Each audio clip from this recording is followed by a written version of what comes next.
আসসালামু আলাইকুম রহমতুল্লাহি ওয়া বারাকাতুহু। সুপ্রিয় দ্বাদশ শ্রেণীর শিক্ষার্থীবৃন্দ, কেমন আছো তোমরা সকলে? আশা করি তোমরা ভালো আছো এবং সুস্থ আছো।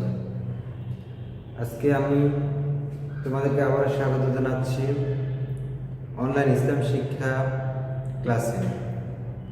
আমরা সর্বপ্রথম লাখো কোটি শুকরিয়া জ্ঞাপন করছি আল্লাহ রাব্বুল আলামিনের দরবারে, যে মহান মনিব আমাদেরকে এই মহামারীর সময় আমাদেরকে এখনো পর্যন্ত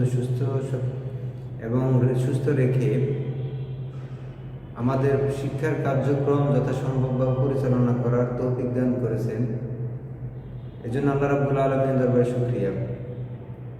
সুপ্রিয় শিক্ষার্থীরা, আমরা গত ভিডিওগুলোর মধ্যে গত সপ্তাহের মধ্যে আমরা পড়েছিলাম ইসলাম পত্র নিয়ে পড়তেছি আমরা।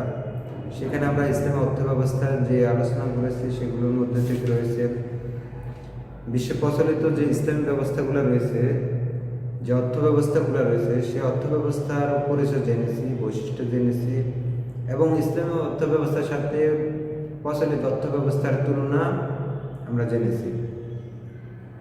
আজকে আমরা জানবো হলো ইসলামী অর্থ ব্যবস্থার মধ্যে ইসলামী ব্যাংকিং কি। আমরা আজকে পাঠের শিরোনাম হলো ইসলামী ব্যাংকিং। ইসলামী ব্যাংকিংয়ের এই পাঠটি আলোকে এই চ্যাপ্টারটি আমরা দুইটি ক্লাসে বিভক্ত করে শিখব। আজকের ক্লাসে আমরা যে টপিকসগুলো আলোচনা করব তা হলো এক নম্বর আমরা আলোচনা করব ইসলামিক ব্যাংকিং এর ধারণা। ইসলামিক ব্যাংকিং এর পরিচয় নিয়ে আমরা সর্বপ্রথম আলোচনা করব। এরপর আমরা আলোচনা করব ইসলামিক ব্যাংকিং এর ভিত্তি। এরপরে 3 নম্বর আমরা আলোচনা করব ইসলামিক ব্যাংকিং এর ইতিহাস। আধুনিক ইসলামিক ব্যাংকিং এর ইতিহাসটা আমরা জানব। আজকের ক্লাসের সর্বশেষ আমরা যে বিষয়টি আলোচনা করব ইসলামিক ব্যাংকিং এর লক্ষ্য ও উদ্দেশ্যগুলো আমরা জানব। এই 4টি টপিকসকে সামনে রেখে আমরা আজকের ক্লাসের আলোচনা শুরু করতে যাচ্ছি। সুপ্রিয় শিক্ষার্থীরা, সর্বপ্রথম আমরা যেটি আলোচনা করব যে আমাদের পাঠ্যে ঢোকার আগে আমরা আমাদের ক্লাসের মূল আলোচনা যাওয়ার আগে আমরা একটি কথা বলে রাখি যে ইসলাম হলো আদ-দীনুন নিজামুন কামিলুন, অর্থাৎ Islam is a code of complete life of মানুষের সম্পূর্ণ দৈনন্দিন জীবনের যত ব্যবস্থা রয়েছে সকল ব্যবস্থার অর্থ ইসলাম ব্যবস্থা। এবং ইসলাম যে একটি পূর্ণাঙ্গ জীবন ব্যবস্থা। তার সার্টিফিকেট আমরা ইসলামে আল্লাহ রাব্বুল আলামিন পবিত্র কোরআনে ঘোষণা করেছেন যে আল-ইয়াওমা আকমালতু লাকুম দীনাকুম ওয়া আতমামতু আলাইকুম নি'মাতি ওয়া রাদিতু লাকুমুল ইসলাম দীনা। আজ আমি তোমাদের জন্য তোমাদের দিন হিসাবে ইসলামকে মনোনীত করেছি এবং এই দিনকে তোমাদের জন্য পরিপূর্ণ করে দিয়েছি। তাহলে ইসলাম একটি পরিপূর্ণ জীবন ব্যবস্থা।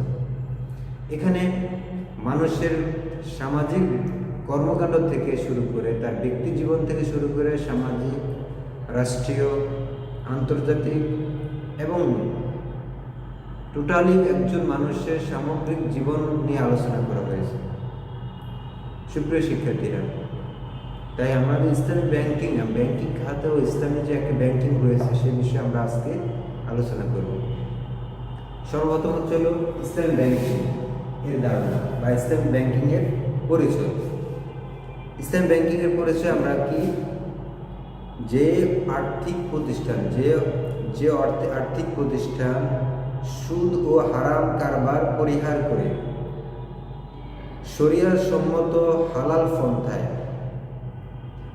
যাবতীয় ব্যাংকিং কার্যক্রম পরিচালনা করে তাকে ইসলামী ব্যাংকিং বলে। একটু মনোযোগ সহকারে শোনো। আমি যে সংজ্ঞাগুলো বলবো, যে পরিচয়গুলো বলবো, এগুলো প্রশ্নের পরীক্ষা লিখতে হবে। তোমাদের মন লেখার কারণে অনেকে পরীক্ষার মধ্যে নাম্বার পাও না, নিজের মন খুশি নাম্বার লেখার কারণে। আমি যেভাবে বলছি এটা নোট করে নিবে, এইভাবে সংজ্ঞাটা করবে। তাহলে ইসলামী ব্যাংকিং কাকে বলে? যে আর্থিক প্রতিষ্ঠান সুদ ও সুদ ও হারাম পন্থা পরিহার করে, যে আর্থিক প্রতিষ্ঠান সুদ ও হারাম পন্থা পরিহার করে শরিয়া সম্মত হালাল উপায়ে বা হালাল পন্থায় যাবতীয় তার ব্যাংকিং কার্যক্রম পরিচালনা করে থাকে, সে আর্থিক প্রতিষ্ঠানকে কি বলা হয়? ইসলামী ব্যাংকিং বলা বা ইসলাম ব্যাংক বলা।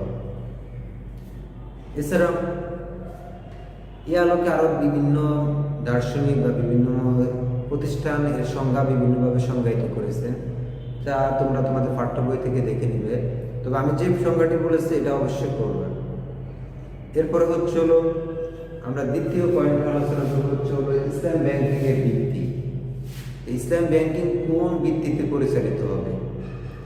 তার ভিত্তি হচ্ছে হলো 4টি। ইসলাম ব্যাংকিংয়ের ভিত্তি কয়টি? 4টি। ইসলাম ব্যাংকিংয়ের ভিত্তি 4টি। নাম্বার 1 হচ্ছে হলো আল কোরআন। মহান আল্লাহ রাব্বুল আলামিনের যে ব্যাংকিং খাত আল কোরআনের মধ্যে যে আমাদের অর্থনৈতিক কার্যক্রম কীভাবে পরিচালিত করতে হবে সেই দিক নির্দেশনা আল্লাহ রাব্বুল আলামিন তার কালামে হাকিমের মধ্যে দিয়ে দিয়েছে। সেই কারণে ইসলামী ব্যাংকিংয়ের প্রধান ভিত্তি হবে হচ্ছে আল কোরআন। আল্লাহ রাব্বুল আলামিন তার ব্যাংকিং খাতটা কীভাবে পরিচালনা করতে হবে সেই গাইডলাইনও আমাদেরকে দিয়ে দিয়েছে। সুতরাং সেটি হবে আল কোরআন হচ্ছে আমাদের প্রধান ভিত্তি। দ্বিতীয় হচ্ছে আল হাদিস বা সুন্নাহ। রাসূল করিম সাল্লাল্লাহু আলাইহি ওয়াসাল্লাম এর সুন্নাহ হবে ইসলাম ব্যাংকিংয়ের দ্বিতীয় ভিত্তি। রাসূল সাল্লাল্লাহু আলাইহি ওয়াসাল্লাম আল্লাহর বিধান, আল্লাহর দেখানো যে পদ্ধতি কোরআনে বলে দিয়েছেন ইসলাম ব্যাংকিংয়ের, সে দিক নির্দেশনা যেভাবে তিনি তার সময় তিনি পরিচালনা করেছেন, তিনি কিভাবে তার বাস্তবিক অনুসরণ করেছেন সে সম্পর্কে রাসূল করিম সাল্লাল্লাহু আলাইহি ওয়াসাল্লাম আমাদেরকে আরও কিছু গাইডলাইন দিয়েছেন, সেগুলো হাদিসের মধ্যে বর্ণিত হয়েছে। তাহলে সেই হাদিসগুলো হবে হচ্ছে আমাদের ইসলাম ব্যাংকিংয়ের দ্বিতীয় ভিত্তি। 3 নম্বর ভিত্তি হচ্ছে ইজমা। ইজমা হচ্ছে যে কোরআন হাদিস গবেষণা করে উম্মতি মুহাম্মাদের কোনো এক জমানার কোনো একটি মুজতাহিদগণ কোনো একটি সমস্যা নিয়ে ঐক্যমত পোষণ হওয়া। ঐক্যমত পোষণ যারা করেছেন সে সকল জমানার মনীষীদের ঐক্যমত্যর ভিত্তিটা হবে ইসলাম ভিত্তিতে ইসলামী অর্থ ব্যবস্থার তৃতীয় ভিত্তি। আর 4র্থ ভিত্তি হচ্ছে কিয়াস। আজকে আধুনিক জমানায় বিভিন্ন অর্থনৈতিক সমস্যা আসবে, এই সমস্যাগুলো সমাধানের জন্য কোরআন হাদিস ও ইজমা আলোকে ওগুলোর সাথে হুকুমাত তাসবিহ দিয়ে নতুন নতুন মাসলা সমস্যাগুলোর সমাধান দেওয়ার জন্য কিয়াসকে বিধান করা হয়েছে। আর এই কিয়াস হচ্ছে ইসলামী অর্থ ব্যবস্থার 4র্থ ভিত্তি। তাহলে আমরা জানলাম ইসলামী অর্থ ব্যবস্থার 4টি ভিত্তি কি কি: কোরআন, সুন্নাহ, ইজমা ও কিয়াস। এরপরে হচ্ছে আমরা আলোচনা করব হচ্ছিল ইসলামী ব্যাংকিংয়ের ইতিহাস। আধুনিক ইসলামী ব্যাংকিংয়ের কি ইতিহাস রয়েছে, এটা সুন্দর একটি ইতিহাস আমরা জানব। সর্বপ্রথম 1963 সালে, কবে? 1963 সালে মিশরে মিট গামা ইসলামী ব্যাংকে প্রথম প্রতিষ্ঠিত হয়। তাহলে কোথায় সর্বপ্রথম ইসলাম ব্যাংক প্রতিষ্ঠিত হয়? মিশরে। 1963 সালে মিট গামা, কোথায়? মিট গামা ইসলামী ব্যাংক প্রতিষ্ঠিত হয়। আর এই ব্যাংকটি কিন্তু সর্বপ্রথম কে প্রতিষ্ঠা করেছিলেন? ডক্টর আহমদ আল নাগার। তিনি সর্বপ্রথম ব্যক্তি উদ্যোগে এই ব্যাংক পরিচালনা করেন। তখন তার এই সূচনা প্রতিষ্ঠাকালীন ব্যাংকের নাম ছিল কি? মিট গামার ব্যাংক। মিট গামার ব্যাংক যখন তিনি ডক্টর আহমদ আল নাগার যখন তিনি ব্যক্তি উদ্যোগে ইসলাম ব্যাংকের সূচনা করেছিলেন 1963 সালে মিশরে, তখন তার নাম ছিল মিট গামার ব্যাংক। এটি আধুনিক ব্যাংকিংয়ের ইতিহাসে এই ব্যাংকটি, মিট গামার ব্যাংকটি ছিল আধুনিক ইতিহাসের সর্বপ্রথম ইসলামিক ব্যাংক। এই ব্যাংকের সকলের ধারাবাহিকতায় পর্যায়ক্রমে 1963 সাল থেকে 1967 সালের মধ্যে এই ব্যাংকটি মিডকামার ব্যাংকটিকে আদলে যেভাবে এর গঠন পদ্ধতি অনুযায়ী আরও 9টি ব্যাংক গঠিত হয় বা প্রতিষ্ঠিত হয়। 1963 সাল থেকে শুরু করে 1967 সাল পর্যন্ত এই সময়ের মধ্যে আরও 9টি ব্যাংক নতুন করে কার্যক্রম পরিচালনা করে থাকে ইসলামী ব্যাংক। কিন্তু মিশরের তৎকালীন সমাজতান্ত্রিক সরকার এই ব্যাংকগুলোর কার্যক্রম পরবর্তীতে এসে বন্ধ করে দেয়। কিন্তু সে দেশের জনগণের চাহিদা, সে দেশের জনগণের আগ্রহ এবং জনগণের চাপের মুখে পড়ে সে দেশের সরকার আবার নতুন করে আবার ইসলামী ব্যাংকের নামকরণ করেন হচ্ছে নাসের সোশ্যাল ব্যাংক। 1972 সালে এটি আবার প্রতিষ্ঠা করে নাসের সোশ্যাল ব্যাংক নামে ইসলামী ব্যাংক আবার কার্যক্রম শুরু করে। জনগণের চাহিদা মোতাবেক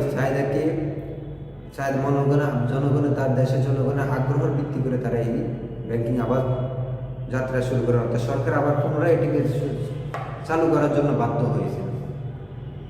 পরবর্তীতে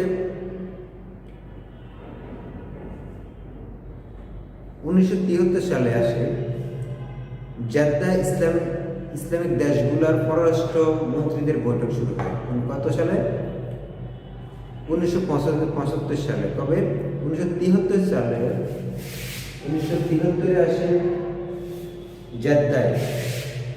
জেদ্দায় সারা পৃথিবীর ইসলামী রাষ্ট্রগুলার পররাষ্ট্র মন্ত্রীদের একটি মিটিং হয়। সেখানে সেই রাষ্ট্রগুলার সম্মতি জ্ঞাপন করে যে তারা প্রত্যেকটি রাষ্ট্রে ইসলামী ব্যাংকের যাত্রা শুরু করবে। সেখানে সকলে ইসলামী ব্যাংকে সম্মতি করা হয়। সেই মতাদর্শ অনুযায়ী 1975 সালে এসে জেদ্দা ইসলামিক উন্নয়ন ব্যাংক নামে প্রতিষ্ঠিত হয়। কবে প্রতিষ্ঠিত? 1975 সালে এসে যে 1973 সালে যে তারা সারা পৃথিবীর মুসলিম রাষ্ট্রগুলোর পররাষ্ট্রমন্ত্রীরা যে সম্মতি জ্ঞাপন করেছে যে তাদের প্রত্যেকটি রাষ্ট্রে একটি করে ইসলাম ব্যাংক সুযোগ যাত্রা করবে বা প্রতিষ্ঠা করবে। তারই ধারাবাহিকতা এসে 1975 সালে এসে জেদ্দা ইসলামিক উন্নয়ন ব্যাংক বা বর্তমানে কি বলা হয় আইডিবি, কি বলা হয় আইডিবি। কত সালে প্রতিষ্ঠিত হয়? 1975 সালে এসে প্রতিষ্ঠিত হয়। সেখানে এমনিভাবে এই মুসলিম প্রতিষ্ঠিত হওয়ার পরে এই ধারাবাহিকতা অনুযায়ী পরবর্তীতে মুসলিম অমুসলিম রাষ্ট্রসহ সকল রাষ্ট্রের মধ্যে ইসলামী ব্যাংকের সূচনা হতে থাকে এবং প্রতিষ্ঠিত হওয়া কার্যক্রম চালু হতে থাকে। এরপর হচ্ছে ব্যাংকিংটা ইসলামী ব্যাংক ব্যক্তি উদ্যোগে। পরবর্তীতে এসে সরকারি উদ্যোগে সর্বপ্রথম ব্যাংক প্রতিষ্ঠিত হয়, ইসলামী ব্যাংক প্রতিষ্ঠিত হয় মালয়েশিয়া 1969 সালে সরকারি উদ্যোগে সর্বপ্রথম তাবুং হাজিং নামের ইসলামী ব্যাংক সর্বপ্রথম সরকারি উদ্যোগে প্রতিষ্ঠিত হয় 1969 সালে। এরপর 1993 সালে এসে মালয়েশিয়ার গোটা ব্যাংকিং ব্যবস্থাকে ইসলামীকরণ করেন 1993 সালে এসে। সর্বপ্রথম তারা সরকারি উদ্যোগে প্রতিষ্ঠিত করে 1969 সালে। এরপর 1993 সালে এসে তারা সরকারি উদ্যোগে তাদের যত ব্যাংকিং ব্যবস্থা রয়েছে সবগুলোকে ইসলামীকরণ করে 1993 সালে এসে। এরপরে আমাদের বাংলাদেশের সূচনা করা হয়েছে 1983 সালে।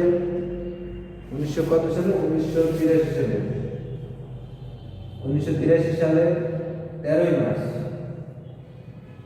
13ই মার্চ বাংলাদেশে ইসলামী ব্যাংক লিমিটেড নামে বা IBBL ইসলামী ব্যাংকিং ব্যবস্থা শুরু হয়। কত সালে? 1983 সালের 13ই মার্চ থেকে। এটি এই বাংলাদেশের এই ইসলামী ব্যাংক বাংলাদেশ লিমিটেড, এটি ছিল দক্ষিণ পূর্ব এশিয়ার মধ্যে সর্বপ্রথম ইসলামী ব্যাংক। এর ধারাবাহিকতা এসে বর্তমান বাংলাদেশে 8টি শরিয়া ভিত্তিক ইসলামী ব্যাংক রয়েছে। কতটি রয়েছে?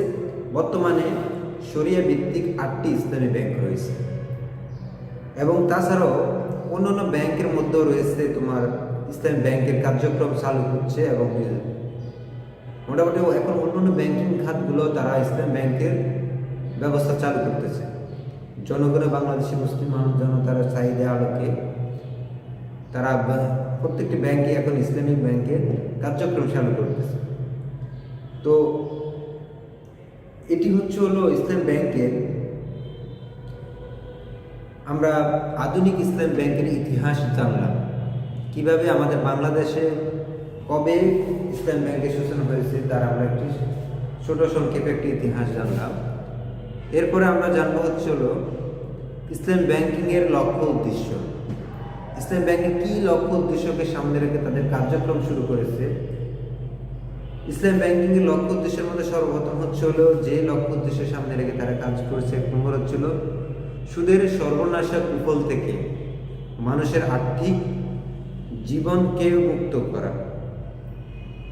যে সুদের যে কুফল, আমাদের প্রত্যেকটি রাষ্ট্রের মধ্যে যে পুঁজিবাদী সমাজতন্ত্র, মিশ্র অর্থনীতি ব্যবস্থা, সকল অস্ত্র ব্যবস্থা প্রধান হাতিয়ার গরিবকে কিভাবে নিষ্পেষিত করা যায়। সেখানে ইসলামী অর্থ ব্যবস্থা সুদ মুক্ত জাকাত ভিত্তিক একটি ইসলামের ব্যবস্থা। সে আদলে ইসলাম ব্যাংকিং তাদের লক্ষ্য উদ্দেশ্যের প্রধান লক্ষ্য উদ্দেশ্য যে জনগণের জীবনযাত্রাকে কিভাবে সুদমুক্তভাবে পরিচালনা করা যায়, সেই দৃষ্টির লক্ষ্যকে সামনে রেখে তারা সুদমুক্তভাবে ব্যাংকিং ব্যবস্থা চালু করে। আর এই সুদের সর্বনাশা কুফল থেকে আল্লাহ রাব্বুল আলামিন মুক্ত থাকার জন্য আমাদেরকে সূরাতুল বাকারার 275 নম্বর আয়াতে আল্লাহ রাব্বুল আলামিন বলে দিয়েছেন, ওয়া হাল্লাল্লাহুল বাইয়া ওয়া হারামার রিবা।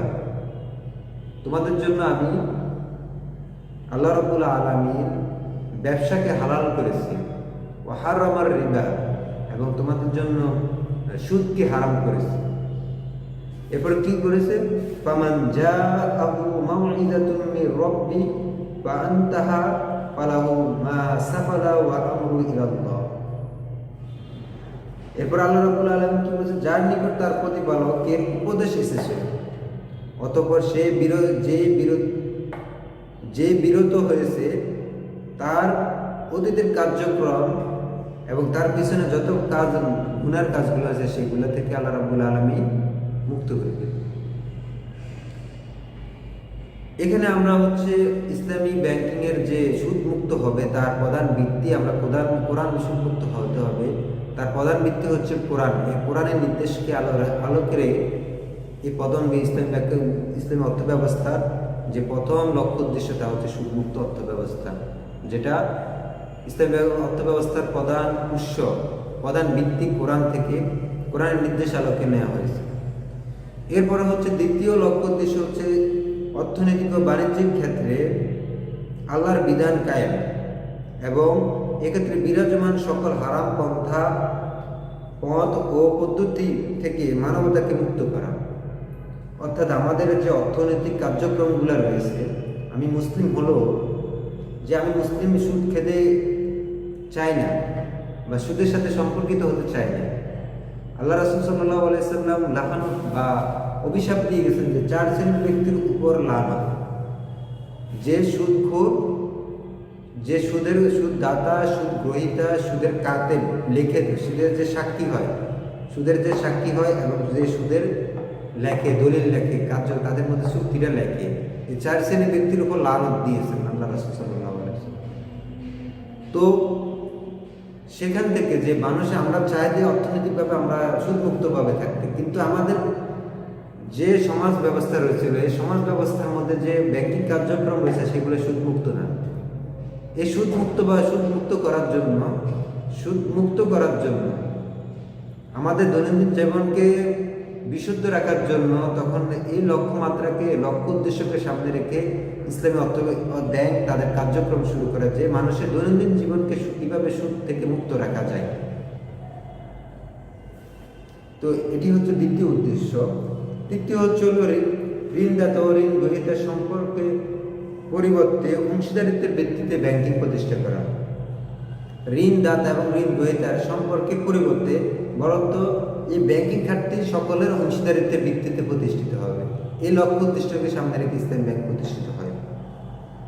এরপর হচ্ছে চতুর্থ হচ্ছে যে লক্ষ্য উদ্দেশ্য হবে ইসলামী শরিয়া অনুমোদিত বিভিন্ন পদ্ধতি মাধ্যমে বিনিয়োগ করা।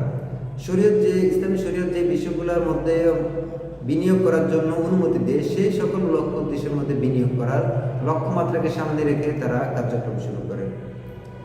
এরপর হচ্ছে লাভ লোকসানের ভাগাভাগি ভিত্তিতে ডিপোজিট গ্রহণ করা। লাভ লোকসান, এখানে আমার লাভ, তুমি আমাকে টাকা দিবা, এই টাকাটা লাভও হতে পারে লস হতে পারে, তোমার অংশীদার ব্যক্তি মেনে নিতে হবে, তা না হলে ইসলামী অর্থ ব্যাংকিং হবে না। তুমি আমাকে 1 লক্ষ টাকা দিচ্ছে, এটা রিস্ক নিতে হবে যে এটা আমরা ব্যবসা করবো, ব্যবসার মধ্যে লাভও হতে পারবে লসও থাকতে হবে, তা নয় যে আমাকে মূলধন ঠিক থাকবে আবার আমি শুধু লাভে নেব, তখন ইসলামী লাভ আসতে পারে কিন্তু এটা রিস্ক নিতে হবে যে আমার মূলধনও চলে যেতে পারে ব্যবসার ক্ষেত্রে। এরপরে হচ্ছে আমাদের আরেকটি লক্ষ্য ছিল গরিব অসহায় ও নিম্ন আয়ের লোকদের আর্থিক উন্নয়নে সহযোগিতা করা।